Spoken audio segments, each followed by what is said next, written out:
ചൂഷണം ചെയ്യുന്നുണ്ട്, ചില കണ്ടസ്റ്റൻറ്റിനെ വരെ, ആണുങ്ങളെ വരെ സാമ്പത്തികമായിട്ട് ചൂഷണം ചെയ്യുന്നുണ്ട് എന്നൊക്കെയാണ് പുള്ളി പറഞ്ഞത്. അല്ലാതെ ഇവൻ്റെ ഭാര്യയെ കിടന്നു കൊടുത്തെന്നോ, ഈ അപ്സര എന്ന് പറയുന്നവൾ അവൾ ലോക പൊട്ടിയാന്നുള്ളത് നമ്മളിപ്പോൾ കണ്ടുകൊണ്ടിരിക്കുക. ഇന്നോ നാളെയോ ഔട്ടാവും എന്നുള്ളത് ഉറപ്പാണ്.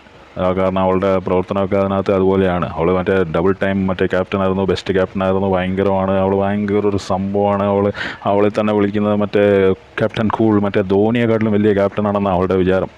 എന്തുവാണേലും ഇന്നോ നാളെയോ പുറത്ത് വരുമ്പോൾ അതിന് ഒരു മുൻകൂർ ജാമ്യം എടുത്തിട്ടുണ്ട്. ഈ ആൽബിൻ പറയുന്നതെന്ന് പറഞ്ഞാൽ അവൾ പുറത്തു വന്നാൽ എനിക്ക് സന്തോഷമാണെന്ന്. കാരണം ഇയാൾ അറിഞ്ഞു കാണും, ഈ കുറേ ആൾക്കാർ യൂട്യൂബിലൊക്കെ ഇടുന്നുണ്ടല്ലോ ഇതുപോലത്തെ മറ്റേ വോട്ടിങ്ങിൻ്റെ കാര്യമൊക്കെ ഇടുന്നുണ്ടല്ലോ. അപ്പോൾ അതൊക്കെ കണ്ടിട്ട് ഇവന് മനസ്സിലായി ഇത് ഇനി ഇവൻ്റെ പരിപ്പ്, ഇവൻ്റെ ഭാര്യയുടെ പരിപ്പ് അവിടെ വേവുമില്ല, ഭാര്യ വെച്ച അരി അവിടെ വേവുമില്ല, അത് മാറ്റി വെച്ചേക്കാവുന്നുള്ള ഇതിലാണ് ഉടനെ പുള്ളി സ്റ്റാൻഡ് മാറ്റി. അവൾ പുറത്ത് വന്നു കഴിഞ്ഞാൽ എനിക്ക് അത്രയും സന്തോഷമാണ്. കാരണം ഈ നാണക്കേടിൽ നിന്ന് ഒഴിവാകാമല്ലോ. അതായത് എന്താണ് ഇത് ഒരു ബോധം വെള്ളിയാഴ്ച മറ്റേ എന്താ പറയണ്ടേ ഇവനെയൊക്കെ.